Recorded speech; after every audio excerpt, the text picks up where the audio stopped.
These round-over dies are a fantastic accessory for a beading machine. What they do is they curl the edge of the metal over, and you'll have a choice of 4 different radii: 5/16, ½ inch, 1 inch, and 1.5 inches. This is the 1 inch radius die we have on the machine. So I'm going to make a pass on the edge of this, and you'll quickly see what the tool does.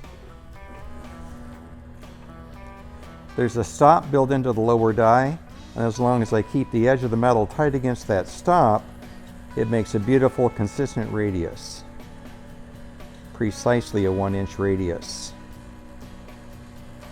So it's a great way to get that consistent radius on any piece of metal that you want to put it on. You might notice that it also puts a slight curve in the metal this way. That's because these dies stretch the metal a tiny amount.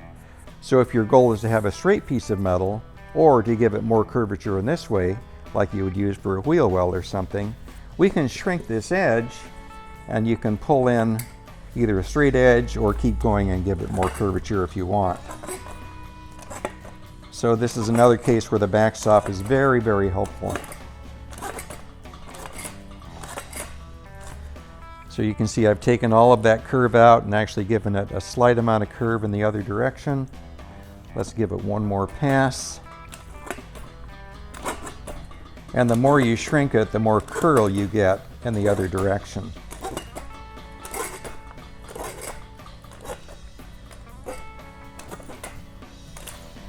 So again, the round-over dies are a fantastic tool for getting a consistent radius on the edge of any metal panel.